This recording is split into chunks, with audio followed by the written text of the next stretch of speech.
Welcome back to Not Another Watch and the second part of our 4-part series where we will be looking at these 3 Timex Expedition watches. In the first video, a few weeks ago, last month actually, we looked at this Expedition Metal Tech watch. In this episode, we will be focusing on this, the Timex Expedition Camper watch. So, without further ado, let's run those titles and get into the review.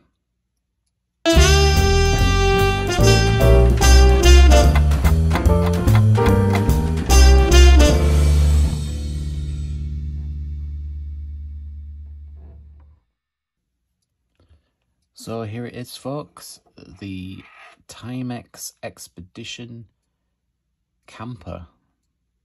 The reference number for this one is T49101.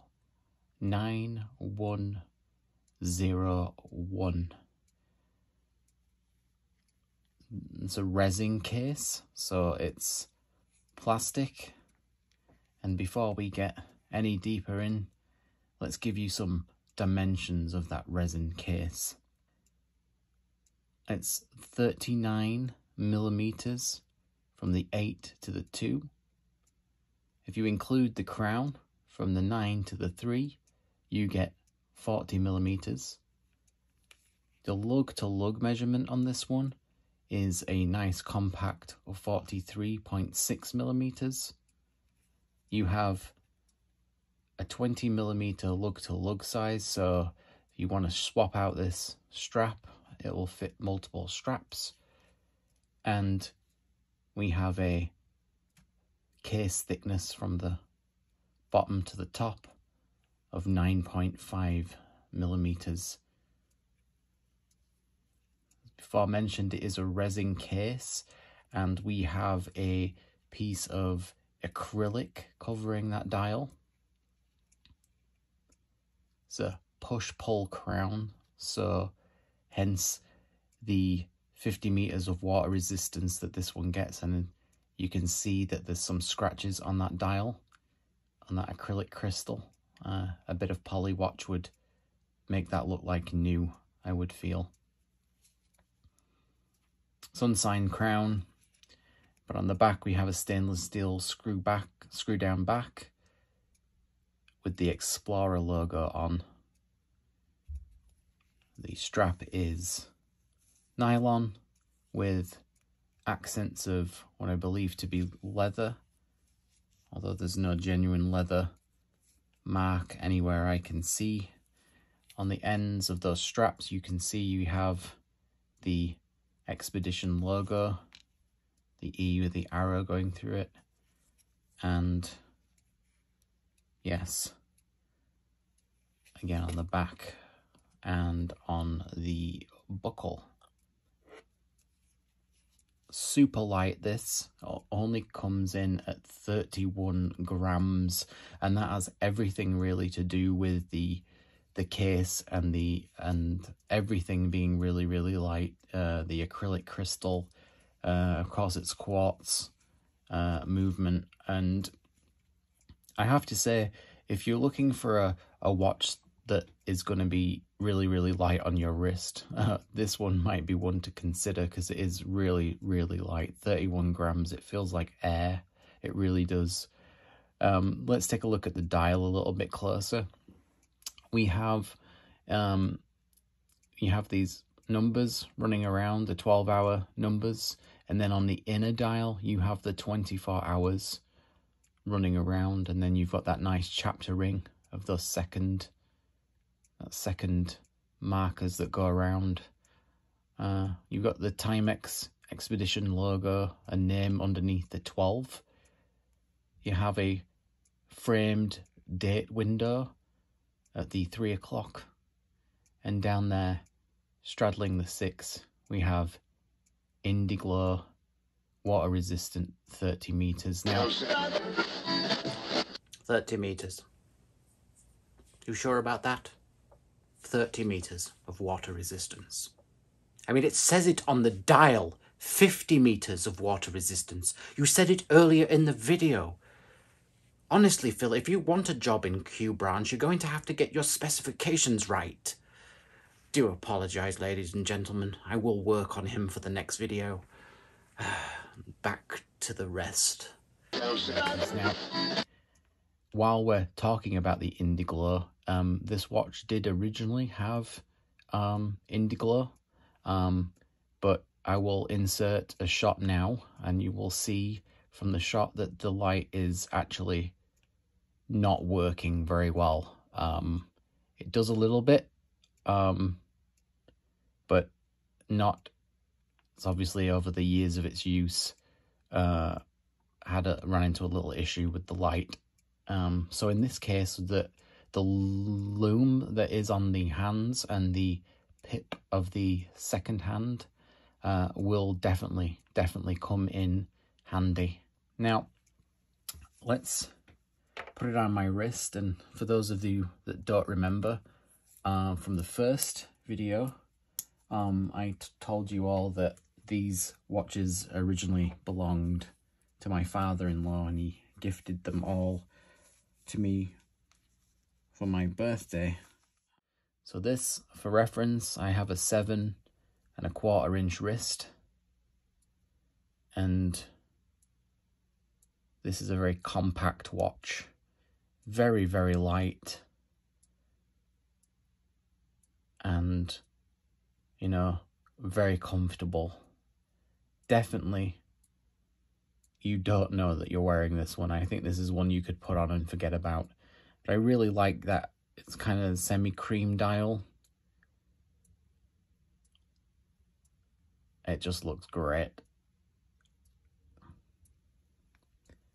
Okay, well, it wouldn't be a review without me running down what I really like about the watch and what I don't so much like about the watch. Well, it's a Timex, great value for money, of course. You know, it's I think it used to read this one or similar watches retail for around about $44.99. It's definitely under $100 watch. The first thing I would say, let's start with things that I don't really like about it. And personally, for me, it's so light. This is a resin case, and I don't mind it so much, but I don't know. I think with the resin case and the acrylic front, if you were gonna pick this one up, it feels a little kind of like cheap.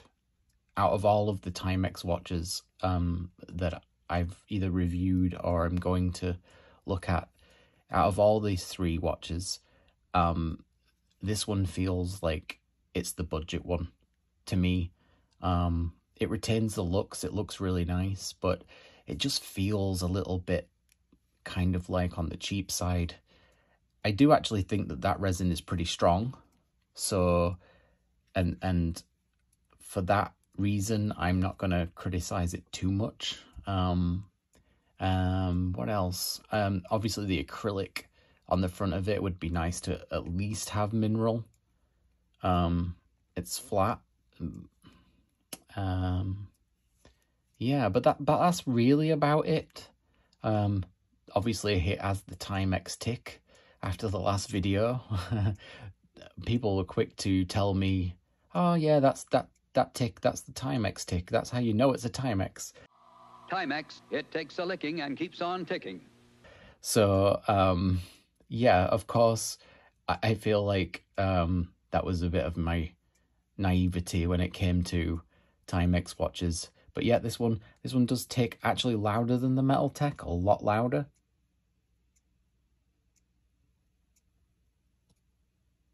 I don't know if you can hear that. But hey, like they say, that's how you know it's a Timex. So I can't criticize that too much.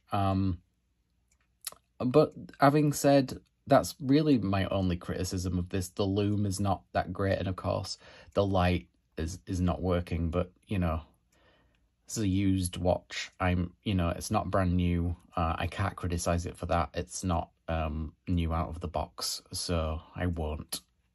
What I do like about it though is the dial legibility. It's absolutely that kind of just the black markers against the white cream dial. Very, very legible, easy to tell the time at a glance, and, you know, fantastic pick up and go watch. You're not gonna worry about doing your gardening in this, banging it on anything if you're doing any work. So this could be a beta watch for you very, very easily. You know, I think it's a great everyday watch, and it's very, very difficult to criticize anything.